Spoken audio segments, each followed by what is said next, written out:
Биз көтөрүп барган арзыбаган белек бешкектерибизден дагы биздин өзүбүздүн кабар алып келгенибизге кубанган аталар апалар ала канжайып жакшы сөздөр менен алкап баталарын берип жатышты.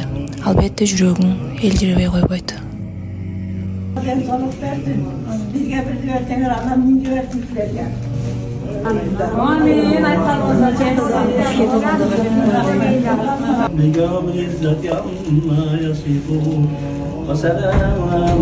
İşiңер ийгиликтүү болсун, ден соолуңар бекем болсун.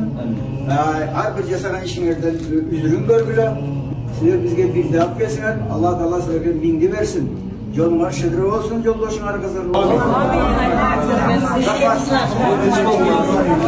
Достор, аталган боорукердик интернатына Кудай буйрса жакынкы күндөрү дагы келебиз деген ниет бар. Эгерде сиздердин да ниетиңиздер болсо, анда бул жакка эмнелер керектиги жөнүндө сиздерге маалымат